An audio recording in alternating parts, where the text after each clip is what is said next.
जैसे कि आप सभी जानते हैं एसएससी जीडी 2024 और 2025 की जो टोटल वैकेंसी थी वो 53,000 थी, लेकिन एसएससी जीडी 2025 और 2026 की जो वैकेंसी आई वो सिर्फ यहाँ पे 25,000 आई, मतलब कि 50% से भी कम वैकेंसी इस बार देखने को मिली है। लेकिन इस बात करें तो ये तो आपका 50% ऑलरेडी है, लेकिन उस 50% में से भी यहाँ पे 10% और गायब होने वाले हैं।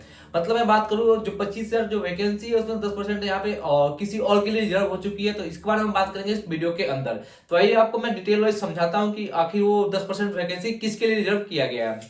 तो बात करें कि जो हमारे 2024 और 2025 की जो वैकेंसी थी वो 53,000 थी, लेकिन इस टाइम क्या था कि जो हमारा फॉर्म फिलअप था वो 52 लाख प्लस हुए थे। अब मैं ये बताऊंगा कि मैं ये डाटा क्यों बता रहा हूँ। अब ये जो वैकेंसी है 25,000 जो कि अभी हमारी आई हुई है और इसकी जो लास्ट डेट है यहाँ पे 31 दिसंबर इसका लास्ट डेट है। अब बात करते हैं इसकी जो 10% सीट है। अब इसकी जो 10% सीट है वो किसके लिए रिजर्व है। अब ये जो 10% सीट रिजर्व है ये रिजर्व है हमारे अग्निवीर के लिए, क्योंकि अग्निवीर का जो टाइम पीरियड था वो 4 साल का टाइम पीरियड था जो कि अब कंप्लीट हो चुका है। अब इन लोगों के लिए क्या किया गया है कि जो एसएससी जीडी का जो एग्जाम होगा उसमें 10% सीट इन लोगों के लिए रिजर्व कर दिया गया है। अब जो हमारी वैकेंसी आने वाली थी 25 से जो वैकेंसी थी हमारी, अब इसका 10% माइनस करते हैं तो हमारे पास 22,500 वैकेंसी ही बचती है। अब 22,500 वैकेंसी है तो इसके लिए मैं एक बात बोलूंगा, अगर जब हमारी वैकेंसी 2024-25 में 53,000 थी तो हमारे जो फॉर्म फिलअप हुए थे वो 5 लाख हुए थे, लेकिन बेरोजगारी जो है वो दिन पर दिन बढ़ते जा रही है। तो इस बार अगर हम एन एवरेज लेके चलते हैं, एक अनुमान लगाते हैं, इमेजिन भी करते हैं, तो इस पर 50 लाख से तो ज्यादा फॉर्म आना ही आना है। अगर मानते हैं 2024 और 2025 की जो वैकेंसी थी उसमें अगर मान लेते हैं कि 100 बच्चों में एक बच्चे का होना था यहाँ पे, लेकिन इस बार क्या होने वाला है आप ये देखो ना 50% से भी कम है। मतलब कि अगर बात भी करें तो मान लेते हैं हम 210 से लेके 220 मान लेते हैं, 220 बच्चों में एक बच्चों के यहाँ पे सिलेक्शन होने वाला है। अब आप खुद सोचो कंपटीशन कहां से कहां चला गया। पहले जो था वो 100 बच्चों में एक बच्चे का होना था, लेकिन अभी क्या है कि 100 बच्चे नहीं, यहाँ पे 210 से लेकर 220 बच्चों के में एक बच्चा के यहाँ पे सिलेक्शन होने वाला है। अभी क्या है कि हर साल क्या होता था फॉर्म भरने के बाद यहाँ पे वैकेंसी इंक्रीज हो जाती थी, लेकिन ये मे भी हो सकती है कि इंक्रीज हो, मे भी हो सकती है, इसका हम कंफर्मेशन नहीं दे सकते क्योंकि ये कंफर्म नहीं है। आगे क्या होगा कोई नहीं जानता। अब बात करेंगे इसका एग्जाम का। अगर हम एग्जाम की बात करें तो जो इसका जो एग्जाम होने वाला है वो हमारा फरवरी टू अप्रैल होने वाला है। अब ये जो फरवरी टू अप्रैल होगा तो हम इसमें क्या कर सकते हैं, क्योंकि देखो टाइमिंग की बात करें तो कंपटीशन इस पर ज्यादा है, टाइम भी हमारे पास ज्यादा नहीं है। तो बस जो भी टाइम हमारे पास है उसका हम अगर अच्छा से यूटिलाइज करेंगे तो हमारे लिए वो बेनिफिशियल साबित हो सकता है। तो हम टाइम को कैसे यूटिलाइज करें तो मैं आपको बताता हूं। अगर हम मानते हैं कि एग्जाम हमारा फरवरी में भी होगा, क्योंकि फरवरी टू अप्रैल दिया है, मार्च में भी होगा और हमारा अप्रैल में भी होगा।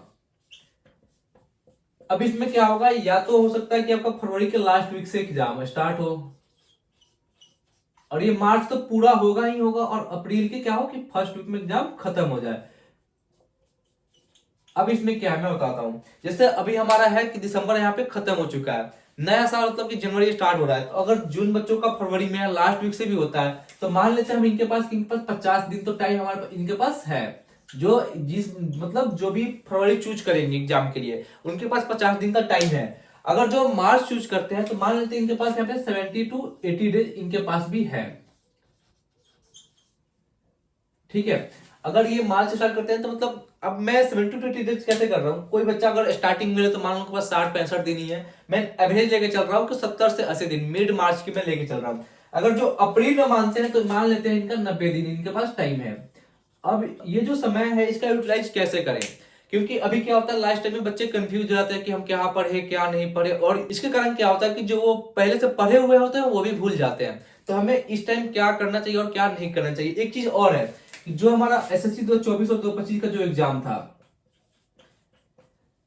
तो ये जो एग्जाम था हमारे टीसीएस कंडक्ट कराया था, क्योंकि एडुकेटी जो आई है वो हमारे एसएससी जीडी एग्जाम के बाद से आई है।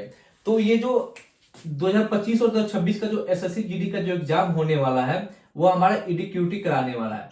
अब ये एडुक्यूटी जो कराएगा ये जीडी का पहला एग्जाम होगा, क्योंकि इसमें एग्जाम पैटर्न भी चेंज होने वाले हैं, क्योंकि पहले टीसीएस कैसा क्वेश्चन पूछता था वैसे क्वेश्चन तो नहीं पूछने वाला है।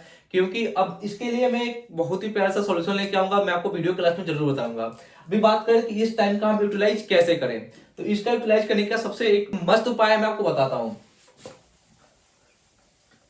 अब जिनका 50 दिन है वो क्या करें? देखो सबसे पहली बात है कि अगर आपका सिलेबस कंप्लीट नहीं है तो ये इसका देखो कोई उपाय नहीं है। अगर आप ये सोच रहे हो, आपका मान लो कि कोई सब्जेक्ट में 3 से 4 चैप्टर जो है वो कंप्लीट नहीं है, मान लेते हैं कि मैथ में ही मेरा 3 से 4 चैप्टर कंप्लीट नहीं है, अब ये है हमारा इनकम्प्लीट, तो हम क्या करें? तो इसमें क्या होगा कि हम जो हमारा एग्जाम का जो टाइम होगा, क्योंकि एसएससी ने अभी जो अपडेट दिया है कि हम अपना एग्जाम का जो टाइमिंग है हम खुद डेट खुद से चूज कर सकते हैं। तो जब भी पोर्टल खुलेगा तो हम क्या चाहेंगे, मतलब जो कोई बच्चा हो जिसका सिलेबस कंप्लीट ना हो, वो क्या चाहता है कि हमारा एग्जाम ना ये अप्रैल में जाए या फिर मार्च लास्ट में जाए। इसका बेनिफिट क्या होता है, वो ये सोचते हैं कि जैसे अगर मान लेते जिनका फरवरी में एग्जाम हो वो बताएंगे तो हमें टीचर से एनालिसिस जो होता है ना उसके माध्यम से पता चल जाएगा कि क्वेश्चन किस टाइप के पूछे जा रहे हैं, मतलब कि हमारे पास एक ज्यादा टाइम मिल जाएगा और एक क्वेश्चन का आइडिया भी मिल जाएगा। लेकिन देखो इसको कोई फायदा नहीं है, अगर आपका सिलेबस कंप्लीट नहीं है तो आप वही काम करोगे मार्च के लास्ट में या फिर अप्रैल के स्टार्टिंग में आप अपना एग्जाम स्लॉट चूज करोगे। मान लेते हैं अगर आप अप्रैल में चूज करते हो, अगर ये चैप्टर कंप्लीट नहीं है तो आपने अपना चैप्टर कंप्लीट किया, अगर चैप्टर कंप्लीट करने के बाद जब सिलेबस आपका कंप्लीट हो जाता है तो आपको क्या करना है? तो आपको करना कुछ नहीं है, सबसे पहले आपको करना है मॉक। मॉक आपको देना जरूर है। मॉक के बाद आपको करना है इसका एनालिसिस। और इस टाइम में मान लेते हैं आपके एग्जाम में अगर 40 से 50 दिन बचे हुए हैं, एग्जाम में आपका जो टाइम है वो 40 से 50 दिन अगर बचा हुआ है, तो इस टाइम में आपको क्या करना है? तो इस टाइम में आपको करना कुछ नहीं है, कुछ भी नया पढ़ने की जरूरत नहीं है। आप जो भी पढ़े लिखे हो पुराने उसी को सिर्फ रिवीजन करो, क्योंकि नए पढ़ोगे पुराने भूल जाओगे और नए भी एग्जाम टाइम पे जाते हैं तो वो भी भूल जाओगे, कुछ याद नहीं आने वाला है। तो आपको मॉक करना है, एनालिसिस करना है, जो सबसे इंपॉर्टेंट चीज है वो क्या है तो बता दो आपको, वो है रिवीजन। मतलब जो आपने पहले पढ़ रखा है उसी को यहाँ पे करना है आपको रिवीजन। कुछ नया पढ़ने की जरूरत नहीं है, आपको करना है सिर्फ रिवीजन रिवीजन रिवीजन और मॉक और एनालिसिस। और मॉक की बात करें, देखो मॉक के लिए बहुत सारे प्लेटफॉर्म है। आपका टेक्स्ट बुक है, ओलाइव बोर्ड है, यहाँ पे टेस्ट रैंकिंग है, मतलब यहाँ पे आरडब्ल्यू का मॉक है। मतलब मॉक के लिए बस कोई ये नहीं है कि एक ही हमारे पास ऑप्शन है, ऑप्शन तो बहुत सारे हैं। अब आप अपने अकॉर्डिंग कोई भी ऑप्शन चूज कर सकते हो। अब बात करें कि मॉक, अब मॉक देने के बाद क्या होता है, बच्चों को ना डिमोटिवेट होते हैं कि यार मेरे मॉक में मैंने मान लेते हैं कि जैसे कोई बच्चा पहला मॉक दिया, अब इसके मॉक में क्या हो कि सिर्फ 80 मार्क्स आ रहे हैं। अब ये क्या करेगा, अब यार मेरा तो होगा ही नहीं, अभी 50 दिन बाकी है, वो नहीं देख रहा कि बाकी ये दिन अभी मैं इसमें मेहनत करके कंप्लीट कर लूंगा, नहीं, वो यहाँ से क्या होगा डिमोटिवेट हो जाएगा। अगर ये डिमोटिवेट हुआ वो वहीं से वो कट हो जाता है, तो ये सबसे बड़ी गलती होती है। ये आपका फर्स्ट डे है यार, अभी आपका 49 दिन बाकी है एग्जाम के लिए, तो आप ये देखो ना कि पहले दिन अगर आप पीछे होते हो तो क्या फायदा है। सेकेंड दिन क्या होगा कि अगर सेकेंड डे आप मॉक देते हो तो यहाँ पे 82 मान लेते हैं आ गया, मतलब जो इंप्रूवमेंट है वो धीरे धीरे होगी। अब आप ये सोचोगे कि मेरा एक बार 80 आया, सेकेंड डे दिया मैंने 82 आ गया, 82 नहीं भी आया तो मान लेते हैं 78 आ गया, 2 नंबर कम या 2 नंबर ज्यादा आ गया, तो यहाँ पे और ज्यादा डिमोटिवेट हो जाते हैं। तो अगर आप ये सोच रहे हो कि एक 80 आया फर्स्ट में और सेकेंड में मेरा क्या हो कि 90 आए या फिर 95 आए, अगर ये नहीं आता तो आप क्या होता है फिर से डिमोटिवेट हो जाते हो। देखो ऐसा कुछ नहीं है। मॉक क्या होता है, अगर पहले में आपके 80 आए दूसरे में आपको 75 भी आते तब भी कोई दिक्कत नहीं है, आप मॉक कंटिन्यू करो ना। जब आप मॉक कंटिन्यू करोगे ना तब आपको पता चलेगा। अब बात करते हैं यहाँ पे बच्चों की गलती क्या करते हैं ना, मॉक दे दिए बस मार्क्स देख लिए, कौन सा क्वेश्चन गलती हो रहा है उसका मतलब नहीं है। आप ये देखो ना आपके हर मॉक में एक ही टाइप के क्वेश्चन गलत हो रहे हैं। मान लेते हैं आपके हर मॉक में रीजनिंग के एनालॉजी के क्वेश्चन गलत हो रहे हैं, हर मॉक में आपके मैथ के रेशियो क्वेश्चन गलत हो रहे हैं, तो आप उस टॉपिक पे थोड़ा सा ध्यान दो ना, उसको रिवीजन करो। आप ये सोच रहे हो कि चलो यार रेशियो है कर लेंगे, क्या पता इस बार थोड़ा सा क्वेश्चन में थोड़ा सा टफ क्वेश्चन आ गया जैसे मुझसे नहीं बना, नेक्स्ट मॉक में क्या होगा कि क्वेश्चन हल्का इजी आ जाएगा तो उसको हम बना लेंगे। तो ऐसी बात नहीं है, आप उसको रिवीजन करो। मान लो कि अगर 5 कंटिन्यूअस मॉक में आपके सेम टाइप के क्वेश्चन गलत होते हैं तो आपको उस पर काम करने की जरूरत है, ना कि आप दूसरे मॉक का इंतजार करो जब इजी क्वेश्चन आएगा, लो लेवल का क्वेश्चन आएगा तब हम उसको बना लेंगे, बस हो गया, रेशियो के क्वेश्चन भी बना लेते हैं। तो ऐसा कुछ नहीं होने वाला है, ये आपकी सबसे बड़ी गलती होगी। अब बात करते हैं बच्चे और एक चीज क्या करते हैं। बच्चों की सबसे बड़ी जो गलती होती है वो गलती एक रीजनिंग के लिए बता रहा हूं आपको। रीजनिंग में क्या होती है कि वो ये सोचते हैं कि जो हमारा रीजनिंग है ये तो कंप्लीट है, मतलब इसका रिवीजन प्रैक्टिस कुछ नहीं करते, मतलब प्रैक्टिस के नाम पे कुछ नहीं तो कुछ नहीं, मतलब कुछ है ही नहीं, प्रैक्टिस नाम का कुछ उनके पास रीजनिंग के लिए होता नहीं है। वो ये सोचते हैं रीजनिंग तो हम यूं बना लेंगे, बट सिर्फ बनाने से नहीं होता, वहां पे आपको क्या करना पड़ता है, जब एग्जाम हॉल में बैठोगे तो यहाँ पे आपको टाइम मैनेजमेंट करना पड़ता है। अगर टाइम मैनेजमेंट नहीं करते हो तो आपको कोई फायदा नहीं है, आप सिर्फ क्वेश्चन बना ले वो कोई फायदा नहीं है। अब क्या होगा, 20 क्वेश्चन आए, मैंने 20 के 20 क्वेश्चन बना लिए, अरे भाई वो नहीं है ना, आपको सभी मैथ के भी क्वेश्चन आपको बनाने हैं, रीजनिंग क्वेश्चन बनाने हैं, आपको इंग्लिश या हिंदी के क्वेश्चन बनाने हैं और साथ में जीएस के भी क्वेश्चन बनाने हैं। तो उसके अकॉर्डिंग भी देखना है ना, आप सिर्फ ये मत देखो यार, मान लेते हैं आप रीजनिंग के 20 क्वेश्चन बनाने में आप क्या करते हो, 20 क्वेश्चन रीजनिंग के आ गए। अब आपने क्या किया, इस 20 क्वेश्चन को बनाने के लिए आपने 30 मिनट समय ले लिया।